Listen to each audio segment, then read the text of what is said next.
বিসমিল্লাহির রহমানির রহিম।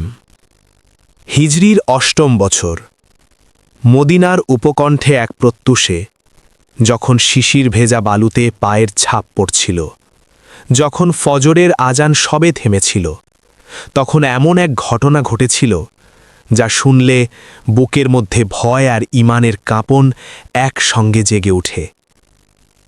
এটি কোনো রূপকথা নয়, এটি কোনো কল্পনার গল্প নয়, এটি ইতিহাসের পাতায় স্বর্ণাক্ষরে লেখা সেই মুহূর্তের গল্প যেখানে আল্লাহর এক নেককার বান্দা পরীক্ষায় পড়েছিলেন, শয়তানের ভাঁদ পাতা হয়েছিল, কিন্তু শেষ পর্যন্ত সত্যের আলো অন্ধকারকে চিরতরে গ্রাস করেছিল। আজকের এই গল্পের নাম কালো জাদুর শিকল ও আসমানি ঢাল। ইসলাম প্রতিদিন ছড়িয়ে পড়ছিল। মক্কা থেকে ইয়েমেন, মিশর থেকে পারস্য, সবখানে মুসলমানদের কথা পৌঁছে যাচ্ছিল। কিন্তু এই সাফল্যই হয়ে উঠেছিল কিছু মানুষের বুকের কাঁটা। মদিনায় বাস করত এক ইহুদি জাদুকর, নাম তার হারিস ইবনে আমর। শাস্ত্র জানা, মন্ত্র জানা, অন্ধকার পথে পথ চেনা এক বিপজ্জনক মানুষ। বছরের পর বছর ধরে সেই শহরে জাদুবিদ্যার ব্যবসা করে আসছিল। একদিন রাতে এক কুরাইশ দূত তার দরজায় কড়া নাড়ল, হাতে সোনার থলি, মুখে একটাই প্রস্তাব: মুহাম্মদকে দুর্বল করো, তার মন, তার স্মৃতি সব ভেঙে দাও। হারিস একটু থামল, তারপর অন্ধকারে মুচকি হাসল। এই কাজ সহজ নয়, কিন্তু অসম্ভব নয়। হারিস জানত এই কাজের জন্য দরকার নবীজির ব্যক্তিগত স্পর্শ করা কোনো বস্তু, চুল, নখ অথবা ব্যবহার করা কিছু, কিন্তু সরাসরি যাওয়ার সাহস তার নেই। তাই সে বেছে নিল এক ভিন্ন পথ, এমন এক চাল যা বাইরে থেকে দেখলে ধরা পড়ে না। তার ছিল এক চতুর বোন, সুফানা, মুখে মধু, বুকে চুরি। হারিস তাকে পাঠালো মদিনায়, একজন নিঃস্ব মহিলার বেশে নবী পরিবারের কাছে সেবার আবেদন নিয়ে। কয়েক সপ্তাহ কাটল, সুফানা ধীরে ধীরে আস্থা অর্জন করল। মানুষ ভাবল এই মহিলা সত্যিই অসহায়, গলা আরও নামিয়ে আনুন। কিন্তু একদিন রাতে সুযোগ বুঝে নবীজির চিরুনি থেকে কয়েকটি চুল সরিয়ে নিল, তারপর রাতের অন্ধকারে মিলিয়ে গেল। হারিস সেই চুলগুলো হাতে তুলে নিল। তারপর শুরু হলো সেই ভয়ঙ্কর রাতের আচার। একটি লম্বা সুতো আর একে একে 11টি গিঁট। প্রতিটি গিঁঠের সাথে উচ্চারিত হল অন্ধকারের ভাষা, এমন মন্ত্র যা শুনলে রাতের পাখিরা উড়ে যায়। 1, 2, 3, 4, 5, 6, 7, 8, 9, 10, 11। 11টি গিঁট, 11টি অভিশাপ। সেই সুতো, চুল আর একটি শুকনো খেজুরের ডাল সব মিলিয়ে তৈরি হলো এক অভিশপ্ত তাবিজ। এরপর হারিস সেই তাবিজ নিয়ে গেল মদিনার বাইরে, এক পুরনো পরিত্যক্ত কূপের কাছে। সেই কূপ যার পানি লালচে, যে কূপের কাছে মানুষ একা যেতে ভয় পায়। এরপর তাবিজটি পাথরের নিচে পুঁতে দিল, তারপর নিঃশব্দে অন্ধকারে মিলিয়ে গেল। আর সেই রাত থেকেই মদিনার আকাশে এক অদৃশ্য ছায়া নামতে শুরু করল। দিন গেল, সপ্তাহ গেল। নবীজি সাল্লাল্লাহু আলাইহি ওয়াসাল্লাম অনুভব করছিলেন এক অস্পষ্ট ভার। কোনো কাজ করতে গেলে মনে হচ্ছে যেন আগেই করেছেন, কিন্তু আসলে করেননি। স্মৃতিতে একটা ধোঁয়া, সবকিছু ঘোলা। সাহাবীরা দেখছিলেন, তারা বুঝতে পারছিলেন না কি হয়েছে, কিন্তু চিন্তায় তাদের বুক ভারী হয়ে যাচ্ছিল। কিন্তু মনে রাখবেন, নবুয়ত অক্ষুণ্ণ ছিল, ওহী আসছিল, আল্লাহর সাথে সম্পর্ক এতটুকুও কমেনি।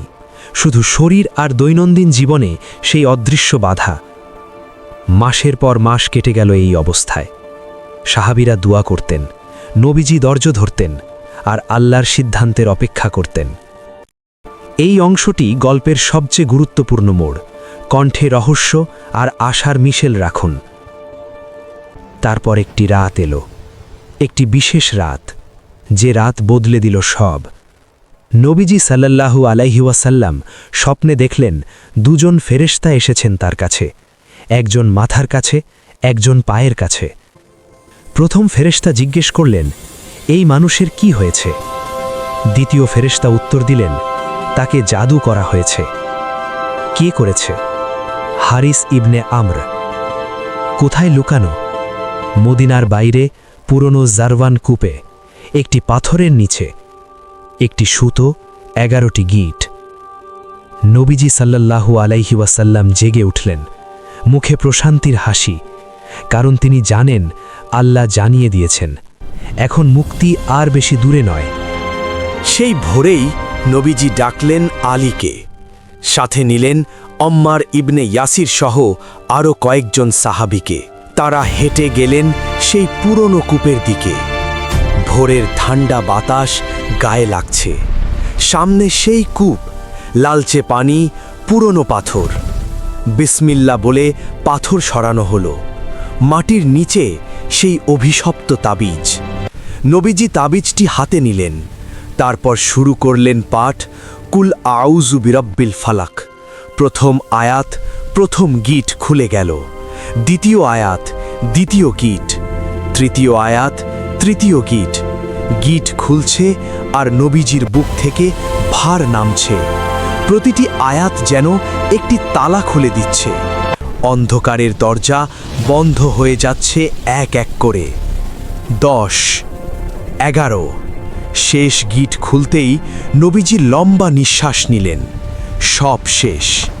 আলো জিতেছে। তাবিজ পুড়িয়ে দেওয়া হলো।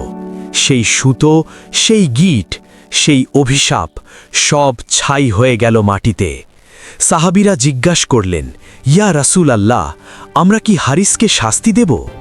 নবীজি একটু থামলেন, তারপর বললেন, আল্লাহ আমাকে সুস্থ করেছেন, এখন প্রতিশোধে মন লাগানো আমার পছন্দ নয়। এইখানেই নবীজির মহানুভবতা। তিনি পারতেন শাস্তি দিতে, কিন্তু দিলেন না, কারণ তার কাছে উম্মতের শান্তি ব্যক্তিগত প্রতিশোধের চেয়ে বড়। আর সেই দিন থেকে সূরা আল ফালাক ও সূরা আন নাস হয়ে উঠল মুসলিম উম্মার সবচেয়ে বড় ঢাল। ভোরে ও সন্ধ্যায় পড়ার সুন্নত হয়ে গেল। তাহলে আজকের গল্প থেকে আমরা কি শিখলাম? প্রথমত, শয়তান সব সময় অদৃশ্য পথে আঘাত করে। দ্বিতীয়ত, পরীক্ষা আসলে ঈমান শেষ হয়ে যায় না, বরং শুরু হয়। তৃতীয়ত, কুরআনই সব রোগের ওষুধ। সূরা ফালাক ও সূরা নাস শুধু তেলাওয়াতের সূরা নয়, এগুলো রুকিয়ার হাতিয়ার। চতুর্থত, ক্ষমা ও মহানুভবতাই ছিল নবীজির সবচেয়ে বড় শক্তি। যদি এই গল্প তোমার বুকে ঈমানের কাঁপন এনে দিয়ে থাকে, তাহলে এখনই সূরা ফালাক ও সূরা নাস পড়ো, আল্লাহর কাছে সুরক্ষা চাও। আর ভিডিওটি ভালো লাগলে লাইক করো, চ্যানেলটি সাবস্ক্রাইব করো, যাতে এই রকম আরও গল্প তোমার কাছে পৌঁছাতে পারি। আল্লাহ হাফেজ।